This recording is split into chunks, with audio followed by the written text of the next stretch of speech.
Olá, bem-vindo à nossa aula de número 15.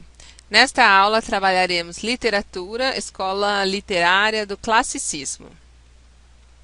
Na aula de hoje, conheceremos um pouco mais sobre uma escola literária conhecida como classicismo. O classicismo também é conhecido como quinhentismo e aconteceu no século XV. Tem em Luís Vaz de Camões seu principal representante, poeta considerado o maior de todos em língua portuguesa. Historicamente, o século XV foi um período de intensas e grandes transformações culturais, políticas e econômicas. Nele é possível identificarmos a consolidação do pensamento antropocêntrico, a crise da Igreja e posterior reforma protestante, as grandes navegações e a invenção da imprensa.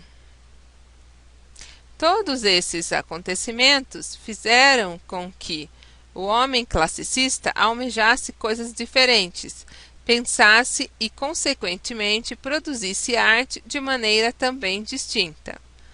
Como essa arte é distinta, vamos então conhecer os aspectos que a caracterizaram. Dentre as características que marcaram a literatura do período, as mais importantes são a busca do homem universal, que é quando o artista passa a ver o mundo, o homem e a vida sob um outro ponto de vista, um ponto de vista mais racional, já que está no regime antropocêntrico. O homem busca ainda o equilíbrio entre a razão e a emoção, além de pensar a arte como um aperfeiçoamento do homem na contemplação das paixões humanas, como acontecia na catarse grega. A segunda são os valores greco-latinos. Os artistas do classicismo adotaram a mitologia pagã, evocando sempre as entidades mitológicas para pedir inspiração, simbolizar emoções e ou exemplificar comportamentos. Além disso, eles acreditavam que os povos antigos haviam atingido a perfeição formal, e seguindo este exemplo, seria possível reproduzi-la e perpetuá-la.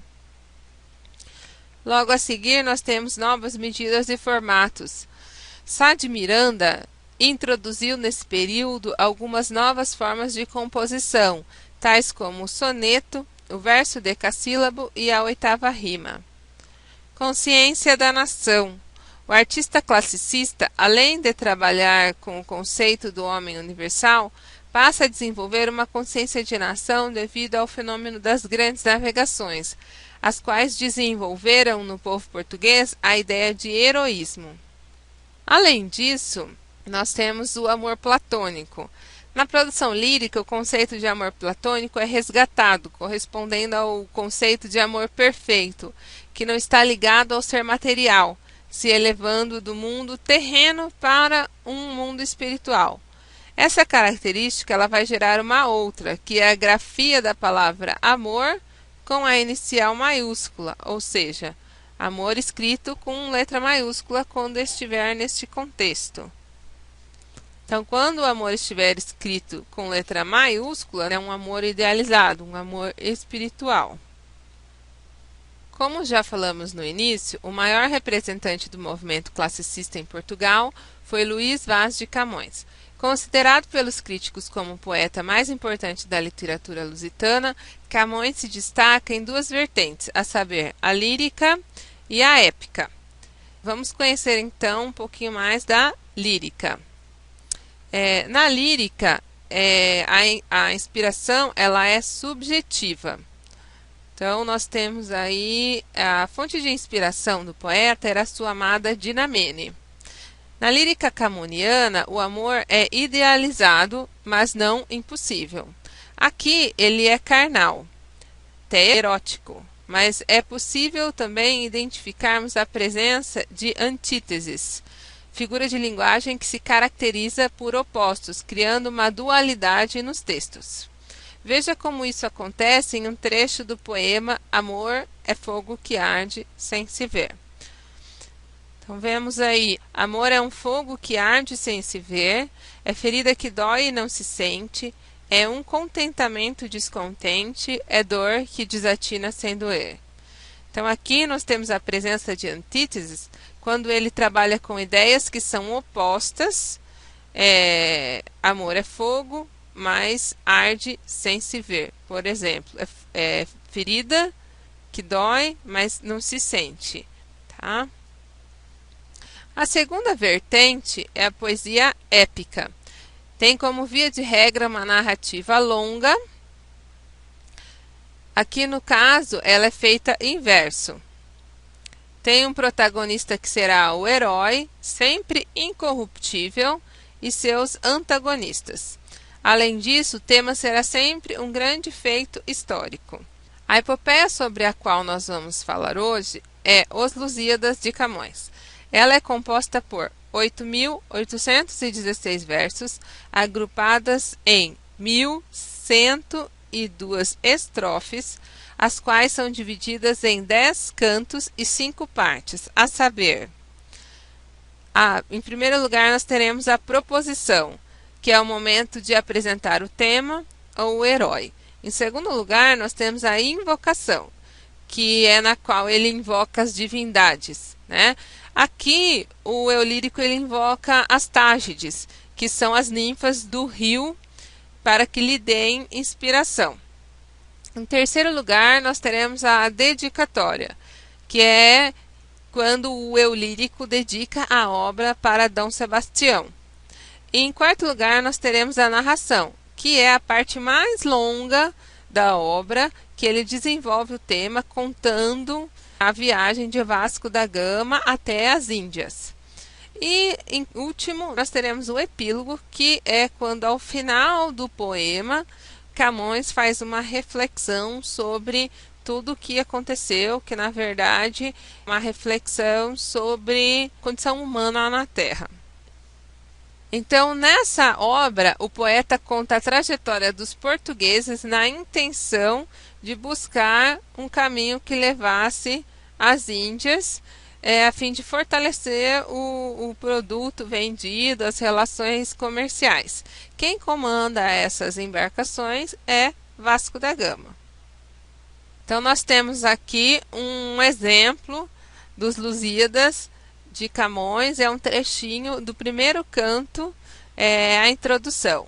Então, diz assim: as armas e os barões assinalados, que da ocidental praia lusitana, por mares nunca de antes navegados, passaram ainda além da Taprobana, em perigos e guerras esforçados, mais do que prometia a força humana, e entre gente remota edificaram novo reino que tanto sublimaram, e também as memórias gloriosas daqueles reis que foram dilatando a fé, o império e as terras viciosas de África e de Ásia andaram devastando, e aqueles que por obras valerosas se vão da lei da morte libertando, cantando espalharei por toda parte, se é tanto me ajudar o engenho e arte. Então, nós temos aqui, como eu disse, o início do canto 1, e ele fala sobre o povo, essa primeira introdução aqui, e é possível nós vermos como que essa questão da unidade de nação, né, do heroísmo, já está intrínseca. Tá? Embora nós vemos aí que Camões tem se destacado no movimento classicista, nós podemos falar sobre outros autores que têm menos notoriedade, que é Sá de Miranda, Bernardino Ribeiro e Antônio Ferreira. Sá de Miranda também tem bastante importância porque ele é citado como o precursor do movimento em Portugal. Agora que nós já conhecemos um pouco mais sobre a escola literária do classicismo, vamos praticar um pouco então. Nossa primeira questão foi adaptada de concursos vestibulares e nos traz o seguinte enunciado: nas obras classicistas são fortes as seguintes características. Letra A. Valorização da fé, presença de elementos da cultura antiga, presença de figuras de linguagem, poesias acompanhadas de música. Letra B. Presença e valorização de elementos da cultura clássica, equilíbrio entre razão e emoção, com valorização do racionalismo do homem e da vida terrena, desejo de perfeição nas estruturas poéticas, a partir de novas formas e medidas. Letra C. ênfase na efemeridade do tempo, valorização da vida terrena, presença de figuras de linguagem, conflitos entre razão e emoção. Letra D. Sentimentalismo, exaltação da religião e da fé, desilusão e tédio, valorização da nobreza, presença de símbolos que remetem à cultura clássica. E por fim, letra E. Equilíbrio entre razão e emoção, presença de símbolos que remetem à cultura clássica, valorização da vida terrena, desejos de poesias acompanhadas de música ou ênfase da efemeridade do tempo. E aí, qual será a resposta correta para a nossa pergunta de hoje? Já pensou?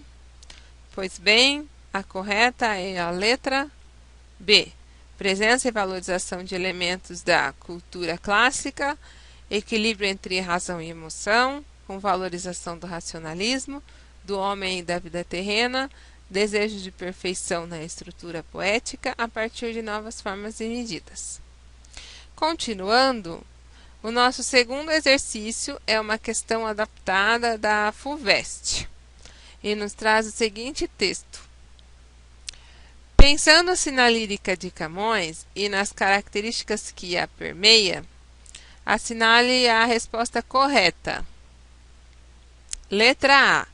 A mulher é vista em seus aspectos físicos, despojada de espiritualidade. Letra B. Encontra-se uma fonte de inspiração de muitos poetas brasileiros do século XX. Letra C. Cantar a pátria é o centro das preocupações. Letra D. Encontram-se sonetos, odes, sátiras e outros? Ou letra E, por fim, o verso usado para a composição de sonetos é o redondilho maior? E aí, qual é a resposta? A letra correta, então, é a letra B. Encontra-se uma fonte de inspiração de muitos poetas brasileiros do século XX. Esta foi, então, nossa 15ª aula e nós falamos aqui sobre literatura, classicismo. Mais especificamente sobre escola literária classicista e suas características. Até a nossa próxima aula.